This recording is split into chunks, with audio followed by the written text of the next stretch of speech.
Իսկ իրականությունը այն է, որ մեր պատերազմի ընթացքում 44-օրյա պատերազմի ընթացքում մենք ունեցել ենք 11000 դասալիկ։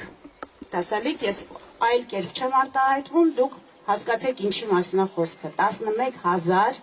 զինվորական, կամավոր, սպա եւ այլն։ 11000-ը պատկերացնում ենք, չէ՞, ինչ թիվ է։ Եվ մենք կորցրել ենք Դավիթին, կորցրել ենք եւս 4000 Դավիթներ, որոնցից շատերի ծնողները հիմա մայրերը այստեղ կանգնած են, որովհետեւ շատերը չեն գնացել, որովհետեւ երբ որ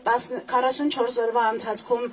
հրամանատարը կոչ էր անում, Գերագույն գլխավոր հրամանատարը կոչ էր անում կամավորագրվել հայրենիքի պաշտպանությանը, այդ կոչին չէին հետևում։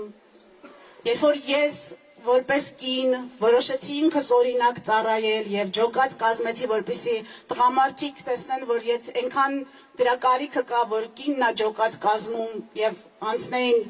իրենց պարտականությանը որպես հայ տղամարդ եւ պաշտպանեին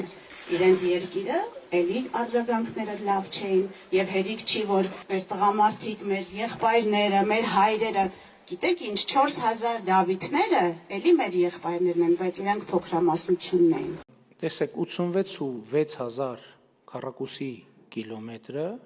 ներառում է նաև Լեռնային Ղարաբաղը։